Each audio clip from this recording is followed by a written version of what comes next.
la isla, con las noticias más importantes de Cuba y el mundo. Radio Martí, por los 1180 AM, por nuestras frecuencias de onda corta y a través de martinoticias.com.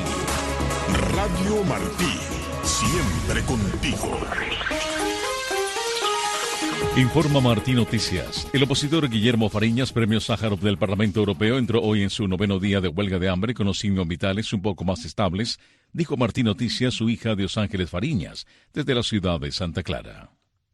Él, esta mañana a las 9 de la mañana, tenía una presión arterial de 102,80 y una temperatura de 36 grados centígrados.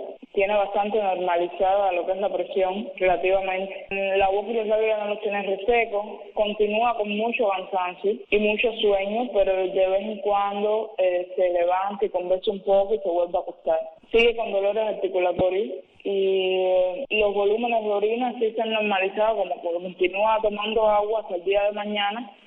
La orina está normal. Él continúa con la de hambre, solo hubo un cese de la de sed hasta mañana jueves. La líder del movimiento Damas de Blanco, Berta Soler, y su esposo, el expreso político Ángel Moya Costa, no pudieron asistir a la celebración del 4 de julio, Día de Independencia de los Estados Unidos, organizada por la Embajada estadounidense en La Habana, debido al despliegue de efectivos policiales en las inmediaciones de su vivienda. Así lo denunció Berta Soler a través de Martí Noticias. En el día de ayer, 4 de julio, estuvimos invitados al expreso político Ángel Moya y Ana Berta Soler para el evento por el 4 de julio organizado por la Embajada de Estados Unidos en Cuba, lo cual no pudimos ir puesto que vecinos nos avisaron sobre las 3 o las 4 de la tarde de que teníamos personas paramilitares, mujeres y hombres vestidos de civil por los alrededores de la sede nacional aquí ubicada en el auto, sede nacional de las Damas de Blanco. Y bueno, esto sabemos que es para impedirnos que pudiéramos salir. En realidad, sobre las 4:30, entonces aparecieron patrullas, luego después se escondían, y bueno, realmente decidimos no salir Ángel Moya y yo, puesto de que íbamos a ser arrestados. Y bueno, realmente este es un evento, una fiesta, que no es un enfrentamiento con la Policía Política de Seguridad del Estado, Policía Nacional Revolucionaria, para protestar o para exigirle al régimen cubano la libertad de los presos políticos. No era un evento político como tal, sino fue festivo. Y bueno, decidimos no salir. La secretaria del Tesoro de Estados Unidos partió hacia Pekín para reunirse con funcionarios chinos de alto nivel y discutir una amplia gama de temas. Desde Washington DC informa Michelle Sagué. El viaje de Yellen es parte de los esfuerzos del presidente de Estados Unidos, Joe Biden, para profundizar las comunicaciones entre las dos economías más grandes del mundo, estabilizar la relación y minimizar los riesgos de errores cuando surjan desacuerdos, según informó un funcionario a la prensa. Esto ocurre apenas unas semanas después de que el secretario de Estado Antony Blinken visitara Beijing y acordara con el presidente chino Xi Jinping estabilizar los vínculos y asegurar que la intensa rivalidad entre los dos países no se convierta en un conflicto. Según dijo el funcionario, Yellen planea comunicar al nuevo equipo económico de China que Washington seguirá defendiendo los derechos humanos y sus propios intereses de seguridad nacional a través de acciones selectivas contra China, pero que desea colaborar con Beijing en desafíos urgentes como el cambio climático y el problema de la deuda que enfrentan muchos países. Mientras tanto, la portavoz del Ministerio de Relaciones Exteriores de China, Mao Ning, dijo en una conferencia de prensa con respecto a la cooperación económica y comercial entre China y Estados Unidos que Beijing cree que es de naturaleza mutuamente beneficiosa. Ella dice que esperan que Estados Unidos tome medidas concretas para crear un entorno favorable para el desarrollo saludable de las relaciones económicas y comerciales entre los dos países y lograr un beneficio mutuo donde ganen ambas naciones. La portavoz no proporcionó detalles específicos sobre la visita de Yellen a Beijing, pero mencionó que el objetivo es profundizar y aumentar la frecuencia de la comunicación entre Estados Unidos y China. Desde Washington, para Martí Noticias, les habló Michelle Sagué. Asistencia técnica Danilo Fuentes Cortés. Voz informativa Ricardo Espinosa en Martín Noticias.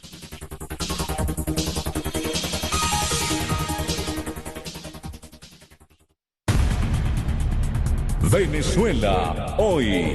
Un análisis profundo sobre la situación actual que vive el pueblo venezolano.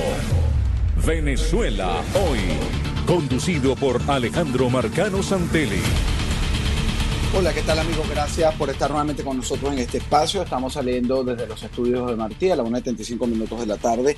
Pues quiero presentar a uno de mis invitados que va a estar en este panel, el colega periodista de Argentina, Leandro Gasco. Estamos por incorporar a un activista político también desde Brasil, cuando Alejandro Zayas Bazán logre la comunicación, que ha estado bastante difícil, cuesta arriba, pues lo incorporaremos a este análisis. Alejandro Zayas Bazán está en la producción del espacio, Danilo Fuentes en los controles técnicos, en la operación de esta emisora. Ya me está confirmando, gracias Alex, Rodríguez Navarro está con nosotros también. Bueno, comienzo un poco el tema de Venezuela. Para poner en contexto lo que está ocurriendo, se están preparando unas primarias para elegir un candidato opositor. María Corina Machado aparentemente está avasallando en las encuestas, la gente está volteando nuevamente, recuperando, entre comillas, la confianza en un líder político después del descalabro de Juan Guaidó y toda la oposición duramente cuestionada. Pero bueno, el tema es que la dictadura sigue haciendo lo que ha sabido hacer y lo que viene haciendo en los últimos tiempos. A María Corina Machado, inhabilitada política desde el 2015, le extienden esta inhabilitación política para que no participe en estas elecciones que pudieran realizarse el año que viene. Las primarias, aclaro, van a ser el 22 de octubre, o por lo menos están pautadas, pero ese es el panorama. El tema de la inhabilitación política ha movido a la comunidad internacional. Está, pues, en la reunión de Mercosur, Paraguay y Uruguay demandaron alzar la voz contra el gobierno de Nicolás Maduro, y Brasil y Argentina favorables al diálogo. Comienzo por eso con el periodista desde Argentina, Alberto Fernández, favorable al diálogo, pero ¿para hacer qué? ¿Cuál es la perspectiva que tiene de estos cuatro presidentes, Lula y el presidente de tu nación de origen, Leandro Gasco? No, bueno, el diálogo lo que busca es la propagación en el poder del régimen criminal, de la tiranía que estamos asistiendo claramente en Venezuela, ¿no?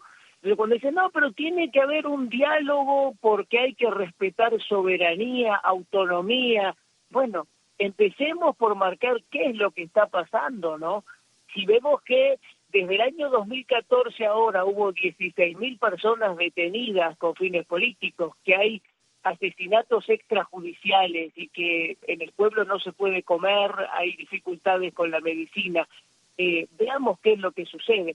Echar la culpa a las sanciones de Estados Unidos, que por eso hay más de 7 millones de venezolanos exiliados por el mundo, digo, ese tipo de argumentos hablan o de un desconocimiento total, lo cual me parece un poco extraño desde el cargo de un mandatario, de un presidente, más bien me parece de una alineación conveniente, ¿no?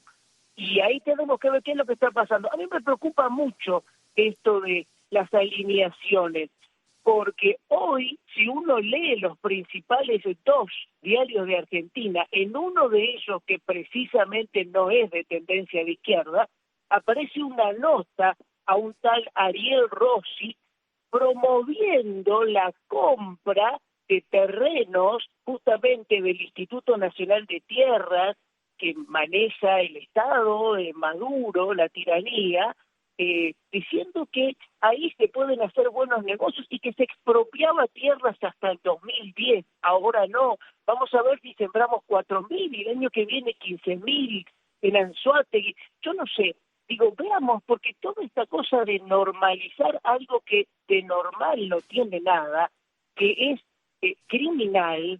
Yo reitero varias veces lo mismo, el presidente tirano debería estar preso.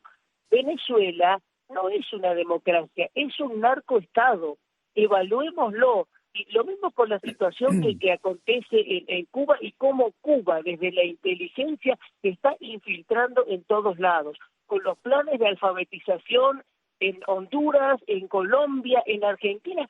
Acá tenemos una cuestión de la que nadie está hablando. La provincia de Chaco tiene 1000 escuelas en donde se ideologiza a los alumnos.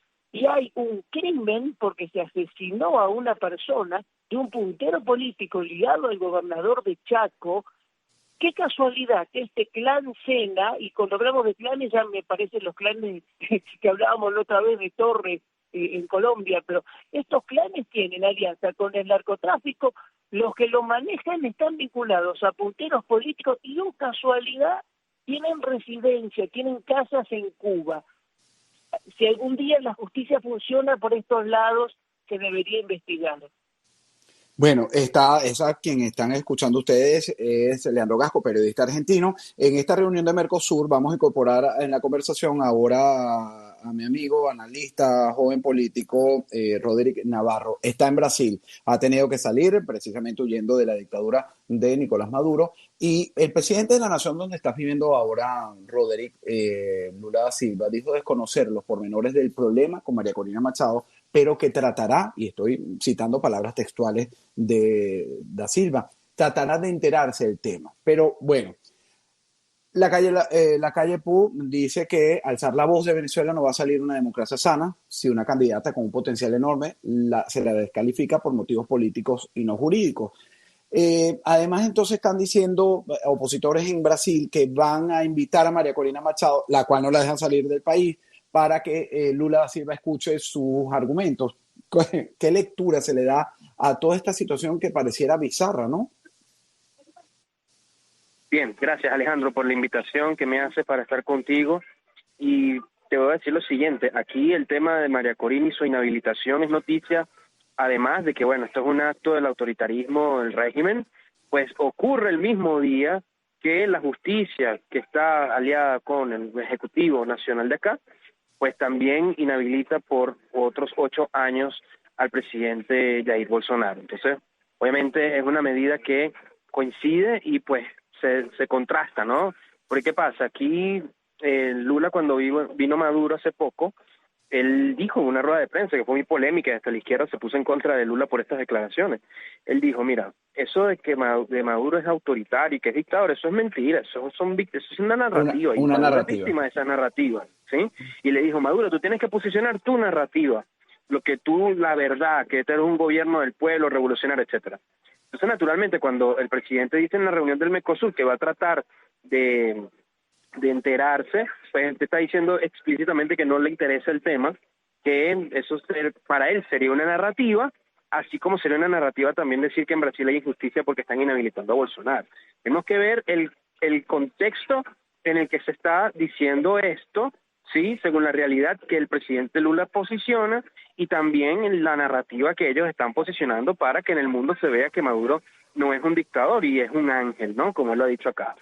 Entonces, ¿qué pasa? La oposición articulada en el Senado y en el Parlamento, pues han decidido darle un derecho de palabra a María Corina. Obviamente será por internet, porque como tú has dicho, ella tiene prohibición de salida del país. Allí ella será escuchada en función de lo que está pasando. Y otros venezolanos seguramente también estaremos allí acompañando esta situación, ya que, por cierto, aquí se acaba de fundar el Foro de Brasil, que está presidido por el padre Kelman, y alrededor de él, pues muchos senadores, diputados y organizaciones de la sociedad civil se han juntado para hacer un contrapunto al Foro de San Pablo. Y este tema es un tema importante que se está abordando. Entonces, en Brasil, la situación de Venezuela vuelve otra vez a la palestra con esta situación de María Corina, y que, Alejandro, esta situación ha traído de vuelta la atención de la cuestión venezolana otra vez a la opinión pública internacional, y lo que hizo el presidente de la calle Pau fue muy bueno, lo que hizo el presidente Marito de Paraguay fue muy bueno en ese sentido también, y pues allí se trata también de que los venezolanos en el exilio tratemos de acompañar esto para que se genere una situación que pueda presionar también al régimen y permita que también el juego cambie, no en función de las reglas que él siempre le da la gana de hacer y que siempre terminarán que ellos ganen, sino que esta vez pues haremos mucho más esfuerzo para que terminen de ceder, retroceder y de alguna manera pues abramos un camino más tangible hacia la salida de ellos definitivamente. Antes de pasar nuevamente con Leandro Gasco, te pregunto, Roderick, ¿hay fecha para Sí. esa presentación de María Corina Machado y que le escuche el presidente Lula da Silva? Mira, la audiencia, lo primero que tengo que decir es que la audiencia va a ser en el Senado, ¿ok? Ujú. Entonces, es una audiencia pública para los senadores y obviamente eso lo pasan por televisión nacional. Que lo vea el presidente desde el Palacio, eso no te lo podemos garantizar, pero él tendrá toda disposición para ver su declaración. Y esto va a ocurrir en la primera semana de agosto, según lo ha manifestado el senador Sergio Moro. Recordemos que el senador Sergio Moro fue el juez que metió a la cárcel a Lula da Silva por crímenes de lavado de dinero y de corrupción. En el caso de Lavallato, muchísimas gracias. Leandro, fíjate, como bien mencionaba Roderick Navarro, activista político, joven político desde Brasil, y Leandro Gasco es periodista con quien estamos conversando, un colega desde Argentina, ha impactado a la región. Nuevamente ha sacado del tapete un tema que parecía desgastado, el tema venezolano, como que faltar interés para todo el mundo ver. Bueno, el régimen de Nicolás Maduro avanzó, se desarticuló la misma oposición por ellos mismos.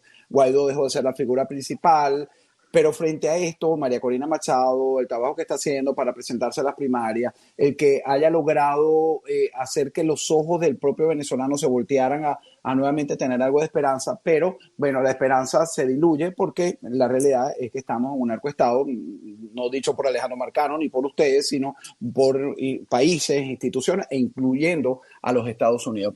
Me llama la atención las declaraciones de Álvaro Uribe Vélez, expresidente de Colombia, que afirmó que la inhabilitación de María Corina Machado refleja la falta de futuro democrático en Venezuela. Es decir, ya la gente se está dando cuenta que aquí no hay ningún cambio, no habrá ningún cambio mientras siga el control. Es decir, que no hay esa luz al final del túnel, Leandro. Es que difícil se puede pensar en un futuro cuando estamos atados a un presente que no es de democracia. Me parece que ahí parte un poco la cuestión. Después, si bien uno reconoce que hay un hartazgo supremo en el pueblo y una necesidad imperante de libertad, de comida y demás, y de democracia, entonces, claro, cualquier voz que se alza se toma en cuenta. Pero yo, María Corina, por las declaraciones, yo noto muchas cosas disímiles, ¿no? Yo te comentaba la otra vez, Alejandro, si un candidato dice, bueno, no, yo quiero la unidad, pero refuerza determinadas cosas y no se define incluso ideológicamente, o sea, yo no soy de izquierda, yo no soy de derecha, yo no sé qué soy, bueno, eso por un lado. Por otro lado, mira, haciendo un análisis me parece interesante también considerar cuando en alguna oportunidad se dijo tenemos que buscar fuerzas de afuera y de la oposición seria, de adentro, seria digo honesta, ¿no? De adentro de Venezuela, a ver qué es lo que se puede hacer. A fin de junio hubo un comunicado, un documento de 252 militares retirados de Venezuela que me pareció interesante cuando hacen la descripción de lo que ellos advierten. Y digo retirados porque en actividad ya sabemos que el que levanta su voz está preso y hay unos cuantos presos, ¿no? Pero cuando advierten ahí cuál es el panorama de la situación real de Venezuela, Venezuela está unida a un grupo de mafia corporativa donde hay cubanos, iraníes, chinos y rusos que son los que deciden nuestro accionar político. Eso dicen los militares retirados. Y en ese frente institucional militar se habla de Estado fallido, maestros sin recibir estipendios mínimos para cubrir necesidades, médicos y enfermeros con bajísimos sueldos y ningún beneficio social, policías que arriesgan la vida para proteger las calles llenas de delincuentes y criminales, jóvenes que no tienen futuro, que lo tienen truncado, la única salida es irse del país, y que es un tiempo para recuperar, dicen, nuestra dignidad y soberanía, y mencionan y respeto de los derechos aplicando coacción, hambre, tortura y hasta asesinato para doblegarnos y mantenernos oprimidos. Bueno, mientras nombras a estos países, recuerdo también de los más de 1.000 presos políticos que hay en la isla de Cuba.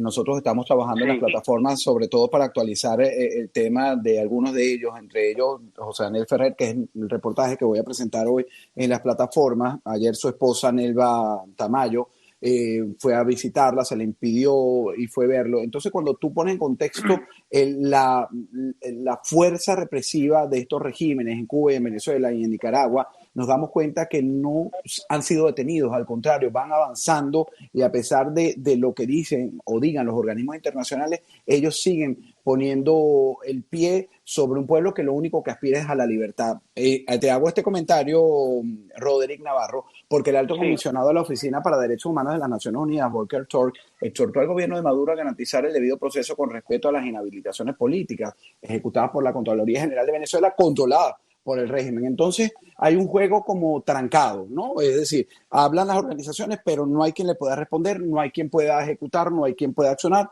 porque el control todo lo tiene esta organización criminal que encabeza en Venezuela Nicolás Maduro. Sí, en efecto, esa es la realidad, ¿no? Ahora, yo tengo esperanza porque me interesa el tema, ¿sí? Y porque me hago parte del tema, porque tengo un rol en el tema, es decir, uno no tiene esperanza en lo que no le interesa, ¿sí? Entonces, allí yo entiendo que el mundo ve distinta la situación de Venezuela como la podemos ver nosotros los venezolanos, ¿ok? Porque obviamente ellos tienen otros intereses, ¿sí? Y van a hacer este tipo de declaraciones. Mira, la ONU, por favor, allá en la Contraloría General, ¿sabe? Hagan bien las cosas. No. Entonces, allí no es un discurso que contrasta con la realidad. En todo caso, lo que está sucediendo ahorita con las primarias, yo creo que ha sido muy claro el planteamiento de la estrategia en ese sentido, ¿no? Una cosa es ver la situación política bajo los ojos que te impone el chavismo, ¿sí? Es decir, yo te inhabilito, entonces no puedes participar en el 2024. Ah, bueno, eso es lo que quiere el chavismo, ¿no? Ahora, la otra cosa es ver el juego como tú lo planteas desde el punto de vista que tú quieres cambiar el juego. Allí la inhabilitación no tiene sentido, porque el plan es otro, es diferente, ¿no? Tú planteas tú tratas de generar una situación política en el país que te genere otras condiciones, que tengan como consecuencia el cambio de las reglas de juego. Eso es otra cuestión, ¿eh? Y eso se hace en la medida en que haya una acción, haya una constancia, haya un plan, una estrategia, etcétera, todo lo que está haciendo la campaña, en este caso de María Corina, que por cierto, yo creo que ideológicamente está muy definida. Primero porque Vente es un partido que abiertamente se dice liberal clásico, ¿no?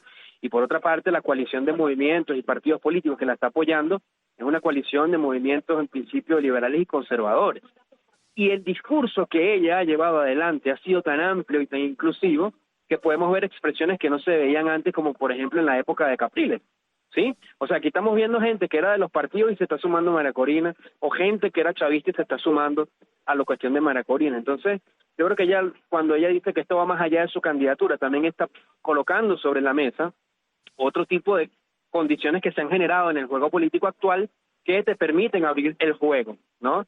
Entonces, en ese sentido, yo creo que tenemos que hacer o tratar de hacer el análisis sobre lo que está pasando en Venezuela. Estamos enfrentando una narcodictadura cruel, maluca, muy mala, ¿sí? Que no va a dejar el poder, que no quiere entregar el poder, pero pues tienes una población que está volviendo a reorganizarse, está volviendo a tener la atención del mundo, está planteando un juego diferente, que caramba, quiere salir de la dictadura. Ahora, no bajo el juego que quiere el chavismo, sino por primera vez, y por eso creo que es importante este proceso que va a ocurrir en octubre, por primera vez bajo las condiciones que la gente está planteando, bajo las reglas de juego civilizadas, no bajo las reglas de juego de la brutalidad del chavismo, sino fuera de la violencia política, dentro de la política, rehacer la política, que creo que eso al final no solamente nos va a servir para salir del chavismo, sino que sientan las bases para generar un nuevo momento político y de convivencia para todos los venezolanos. Bueno, a quien están escuchando es a Roderick Navarro, joven activista político, joven político desde Brasil, y Leandro Gasco, periodista argentino. Por cierto, Leandro, el presidente de tu nación, Alberto Fernández, y quiero tu reflexión sobre este tema, culpó a las sanciones de la masiva migración de venezolanos. Es decir, que para Alberto Fernández, la causa de esta fuerte migración, que según la ONU son más de 7,2 millones de venezolanos que han huido de la miseria del país, la responsabilidad son las sanciones emitidas por Estados Unidos, me imagino que por la Unión Europea, que son los que han sancionado a cabecillas de esta organización criminal, incluido a Nicolás Maduro. Sí, bueno, a ver, es muy difícil de interpretar a ciertos políticos, ¿no? Que están más sumidos en cuestiones de corrupción y muy lejanos a la lógica y al sentido común. Y esto lo podemos ver en el gobierno de estos últimos años. Yo te decía de una investigación que en su momento se hizo público cuando se decía que Alberto Fernández era una especie de títere de la vicepresidente Cristina Fernández de Kirchner, y que cuando él terminara su mandato iba a recibir determinados millones de dólares porque hay un pacto hecho entre ellos, ¿no? Entonces, eso puede entender muchas cuestiones cuando ya la moral no está de manifiesto.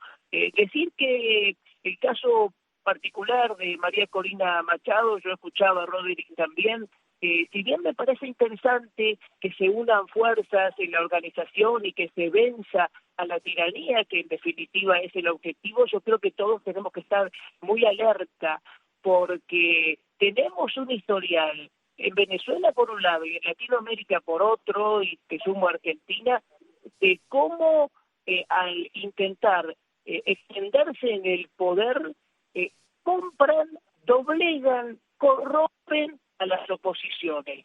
Entonces, hay que tener mucho cuidado con eso. Ojalá que no suceda, pero ha sucedido en muchos casos. Entonces, por eso también a uno le hace permanentemente reflexionar. La falla de los resortes es otro tema que genera una gran indignación personal, porque en otro tiempo no era así. Ahora vos ves que en un estado, en una gobernación, donde hay izquierdismo y corrupción, hay agentes de primeras potencias del mundo, funcionarios que dicen, no importa, nosotros seguimos negociando porque encontramos un lugar para negociar, y no repudian ese tipo de sistemas.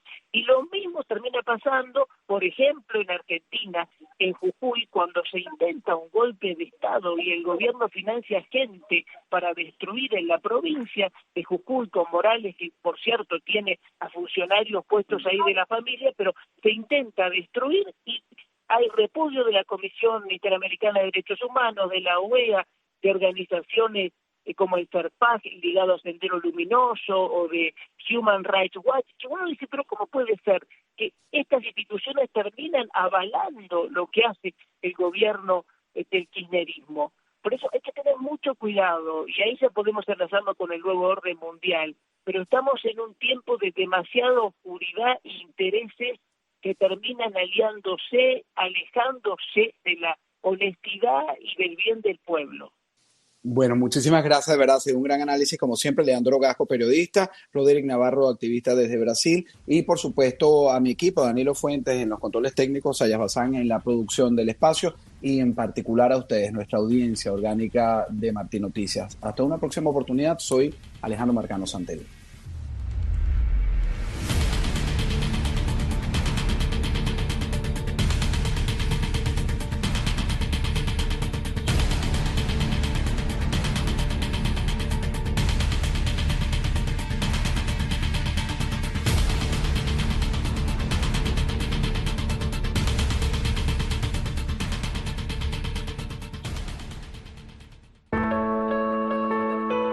El 8 de diciembre de 1948, 2 días antes de la presentación formal de la Declaración Universal de los Derechos Humanos ante el mundo, el doctor Guy Pérez Cisneros, quien fuera secretario general de la delegación cubana ante la Conferencia para la Creación de las Naciones Unidas, resalta en su discurso la importancia de la creación de este documento universal.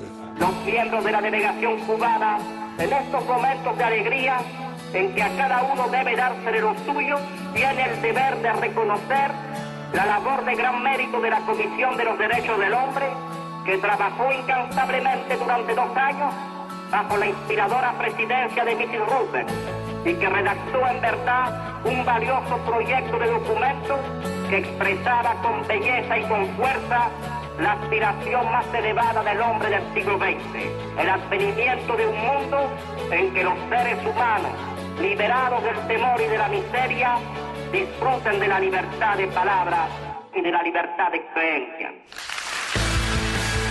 La Declaración Universal de los Derechos Humanos fue aprobada en el seno de las Naciones Unidas el 10 de diciembre de 1948 para salvaguardar el respeto a los derechos de toda persona en cualquier país.